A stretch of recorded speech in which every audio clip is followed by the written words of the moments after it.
প্রাথমিক ও গণশিক্ষা মন্ত্রণালয়ের উপদেষ্টা বিধান রঞ্জন রায় আজ কক্সবাজারের উখিয়া উপজেলার বিভিন্ন প্রাথমিক বিদ্যালয় পরিদর্শন করেন।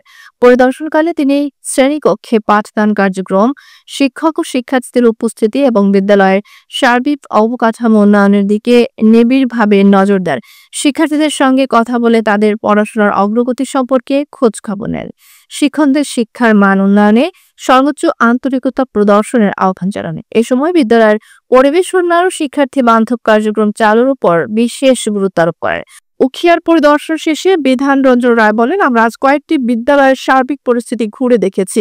শিক্ষার্থীদের উপস্থিতি ভালো, তবে অবকাঠামো উন্নয়ন এবং শিক্ষা সামগ্রীর প্রাপ্যতা বাড়াতে আরও কাজ করতে হবে। সরকার প্রতিটি শিশুর মানসম্মত শিক্ষা নিশ্চিত করতে দৃঢ় প্রতিজ্ঞ। বিদ্যালয় পরিদর্শন শেষে প্রতিনিধি দল কক্সবাজারের উদ্দেশ্যে রওনা দেন।